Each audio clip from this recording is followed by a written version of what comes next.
Olá, queridas, espero que esteja tudo bem com vocês. E hoje nós vamos para mais uma série de lições. Nós estamos aí estudando sobre Sara e essa será o último devocional que nós vamos estar fazendo no dia de hoje, referente a Sara, tá? Então hoje nós vamos encerrar as lições que a gente tem feito sobre essa mulher, o que nós temos tirado de lições, o que nós temos aprendido sobre ela. E espero que tenha sido muito útil para você nos vídeos passados, nos devocionais passados. A gente falou bastante sobre confiança, sobre esperança, sobre esperar no Senhor. E espero que você tenha aprendido essas lições, né?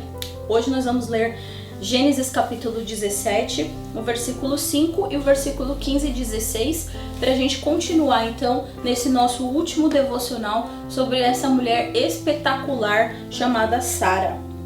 Vamos lá? 17:5 diz assim: Abrão já não será o teu nome, e sim Abraão, porque por pai de numerosas nações te constituí. 15. Disse também Deus a Abraão: a Sarai tua mulher já não lhe chamarás Sarai, porém Sara, abençoá-lo-ei e dela te darei um filho. Sim, eu o abençoarei, e ela se tornará nações, reis de povos procederão dela. Olha que promessa maravilhosa. Deus já vem prometendo lá no capítulo 12 de Gênesis, que a gente vem lendo todo esse tempo, sobre dar um filho a Abraão e Sara. Imaginou um casal cuja mulher era estéril, não podia ter filhos. Sara deu uma embananada aí na vida dela, nesse meio período, acabou correndo atrás aí, fazendo as coisas com as suas próprias mãos, e tudo deu errado. A partir daí, Sara começou a entender que quanto mais ela fazia coisas com as suas próprias mãos, mais as coisas davam errado por falta de confiança no Senhor. Então a gente vai continuar falando. E aí desse período que Sara recebe a promessa junto com Abraão de que ela seria mãe, que ela teria um filho, se passam 25 anos. 25 anos de espera. E ela até desistiu, porque já se passaram muito tempo. E outra, ela já estava com idade avançada. Abraão tinha 99 anos e Sara também já não era tão nova. Também já tinha mais de 90 anos quando o Senhor tinha prometido. E aí então, nessa época que Abraão tinha 99 anos, eles tornaram a acreditar na promessa.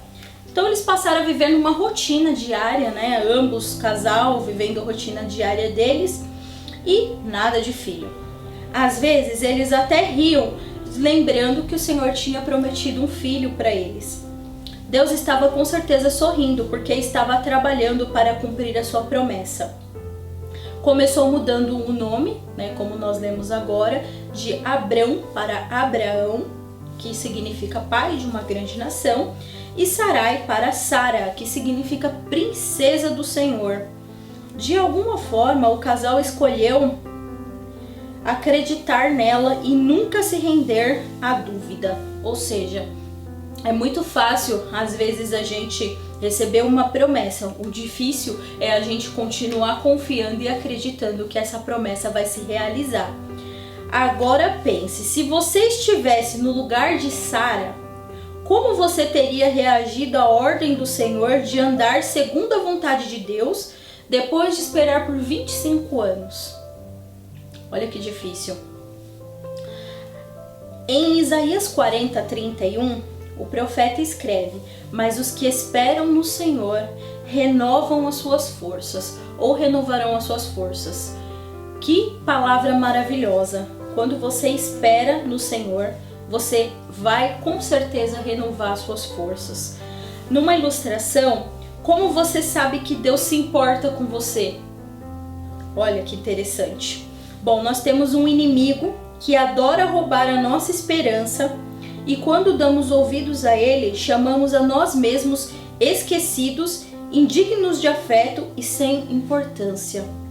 Abraão, mesmo vivendo ou mesmo crendo, pergunta: pode um homem de 99 anos ou quase 100 anos gerar filhos? E Sara, aos 90, dar à luz?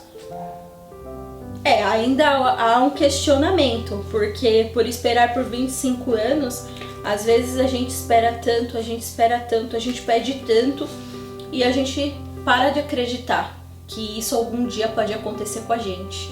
Que algum dia o nosso sonho ou o nosso pedido para Deus, que já ficou tão esquecido, a gente nem se lembra mais, a gente nem quer saber mais. A gente começa a desacreditar e começa a entender e correr atrás de coisas que são até contra a vontade de Deus, porque a gente quer dar uma força para Deus. Deus mudou não apenas o nome de Sara, mas o modo dela pensar e a sua fé. Mas acima de tudo, fica a atitude de Sara quanto ao significado de confiar nele. Aí em Gênesis 18, do 1 até o 15, nós vemos a confirmação da promessa de Deus através de 3 visitantes que entram na tenda de Abraão, e um deles diz que Sara terá um filho no próximo ano. Se você quiser entender melhor essa história, você pode ler lá Gênesis capítulo 18, do versículo 1 até o versículo 15, e você vai verificar a história desses 3 visitantes mais a fundo, do que eles fizeram quando Abraão recebeu eles muito bem, deu a eles comida, deu a eles água, um lugar para descansar. E um dos visitantes responde que Sara teria um filho no próximo ano e que eles se veriam em breve. Então, Sara estava ouvindo atrás da tenda, começa a chorar, começa a rir, porque ela ainda pensa, 25 anos depois, alguém vem com essa história de novo, será que é verdade? Será que eu devo acreditar ou será que eu não devo acreditar? Pois é, Sara acredita. Sara acredita tanto que ela muda a atitude dela diante dessa confirmação dos visitantes. Então em Gênesis 21, 1 e 2, se você continuar então seguindo esses capítulos de Gênesis, o 18, 19, 20, você vai começando a ver toda a história de Sara e Abraão enquanto eles não receberam ou enquanto eles estavam aguardando o recebimento da promessa. Diz que o Senhor foi bondoso com Sara e no tempo determinado lhe deu um filho. Então eles resolveram se mudar para Canaã para tentar uma vida melhor. Abraão, em todas as situações que seguiram nos próximos capítulos, até o Gênesis 21, como a gente falou, ou de Gênesis 21 em diante também, ele escolhe confiar no Senhor. E sempre, em qualquer situação, ele diz que Deus proverá. Para você dizer que Deus proverá, você realmente tem que ter uma baita confiança em Deus, porque se Deus proverá, Ele está no controle de todas as coisas. Então Abraão confiava que tudo o que Deus falou iria se cumprir. Sobre sua nova moradia em Canaã, o que acontece? Ele passa por várias situações em Canaã, inclusive uma das situações que ele passa lá é a partilha das terras dele com o sobrinho dele Ló. Você pode continuar lendo aí também em Gênesis, a partir do 21. E Ló fica com as melhores terras, onde Abraão fica com as terras rochosas, né, as terras que não dá para plantar, umas terras secas. E Abraão mesmo assim não reclamou, não falou para Deus que Deus estava errado, que tudo que estava acontecendo com ele era ruim. Claro que não. Ele apenas agradeceu a Deus e continuou e disse: Deus proverá. Sara poderia dar testemunho em ser pobre de espírito, como diz Mateus 5,3. Se faço as coisas do meu jeito, arranjo dor de cabeça, mas se deixo Deus no comando, eu tenho um filho. Que situação! Quando o Senhor provê o impossível, aumenta a nossa compreensão do seu caráter e faz crescer a nossa confiança em sua fidelidade. De todos os presentes que Deus lhe ofereceu, Isaac foi o maior. Então, Deus pede uma coisa muito difícil para Abraão e Sara, que está no capítulo 22, 2. Então, quando nasce Isaac, o filho da promessa, né, de Sara e Abraão, eles estão lá vivendo a felicidade de ter um filho nos braços. Deus chega e coloca mais uma prova para Abraão e Sara. Então no capítulo 22, 2 ele diz para que eles sacrifiquem o seu único filho em holocausto. No Antigo Testamento, resumidamente, O holocausto era o sacrifício exigido para perdão dos pecados. Então você pegava lá um novilho, o melhor novilho do que você tinha lá, né? Uma pombinha ou qualquer outro animal que fosse sempre perfeito, né? Não tivesse mancha, não tivesse nenhuma impureza, e aí você sacrificava para perdão dos seus pecados.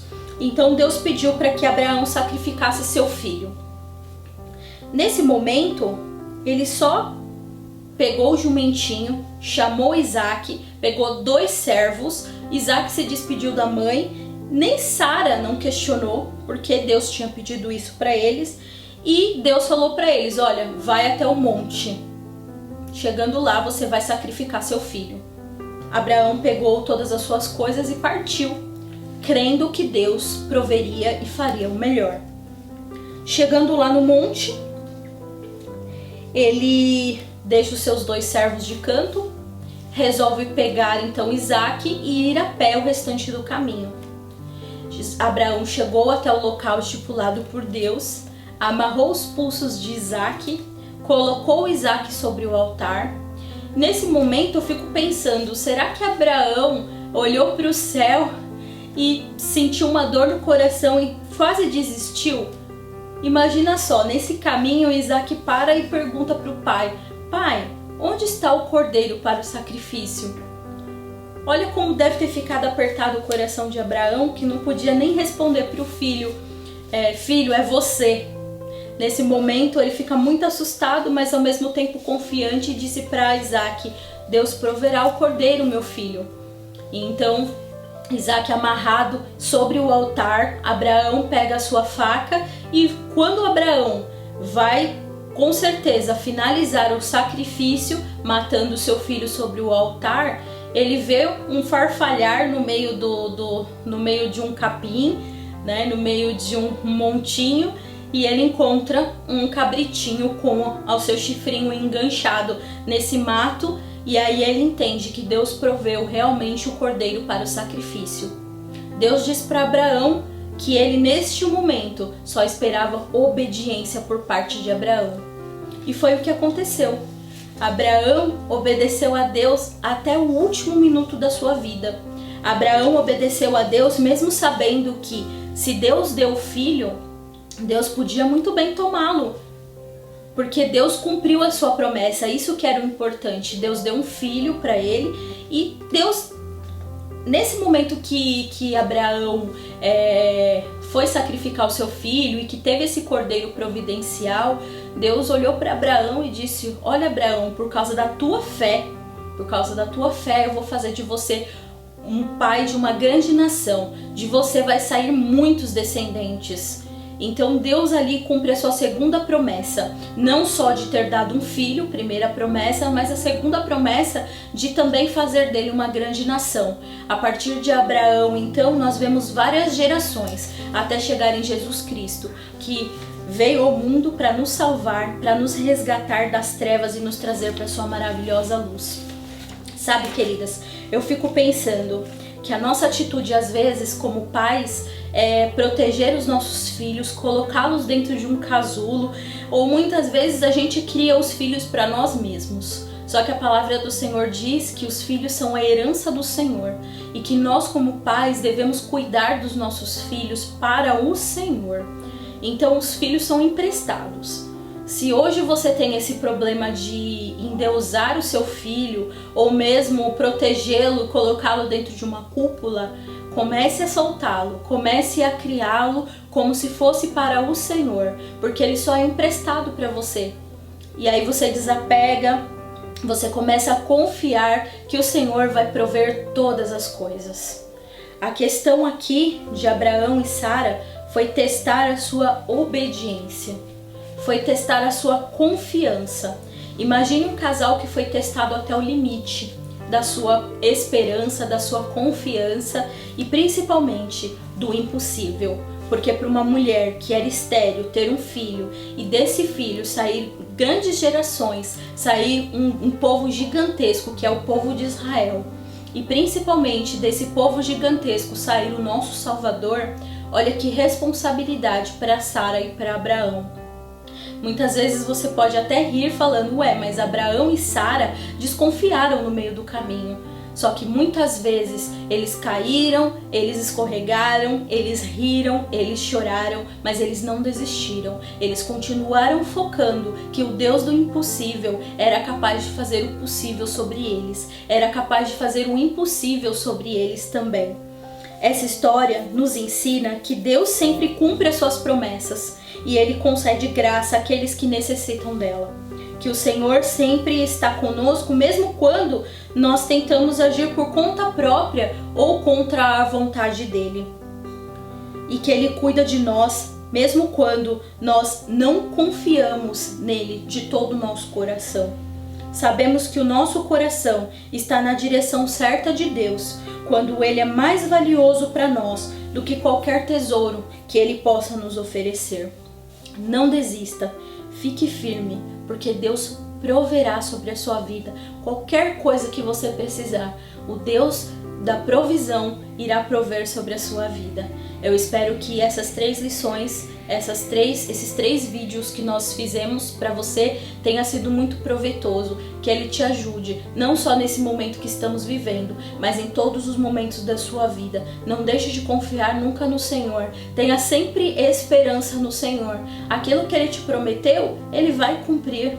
E no momento certo, Ele fará isso. Podem se passar muitos anos, podem se passar dias ou podem se passar horas. Não importa o tempo, porque o tempo é de Deus e Ele pode fazer o que Ele quiser. Então creia no Deus do impossível, porque Ele vai fazer grandes coisas sobre a sua vida. Em nome de Jesus. Vamos orar? Deus, obrigado por isso. Obrigado porque o Senhor é bom, porque a sua graça e a tua misericórdia duram para sempre. Obrigado porque nós aprendemos grandes lições, ó Pai, através de Sara, Pai. Ajuda, Senhor, para que nós possamos entender e tudo que o Senhor dá para nós, ó Pai, é emprestado e que nós devemos devolver ao Senhor. Devemos ser apenas cuidadosos e cuidadores daquilo que o Senhor nos deu. Ajuda-nos a entender que a tua promessa que foi feita jamais falhará e que no momento exato, não importa quanto tempo se passe, ela se cumprirá. Ajuda-nos na nossa ansiedade, ajuda-nos a termos paz e confiança no Senhor. Te pedimos isso em nome de Jesus. Amém. Fiquem com Deus, um beijo e até a próxima.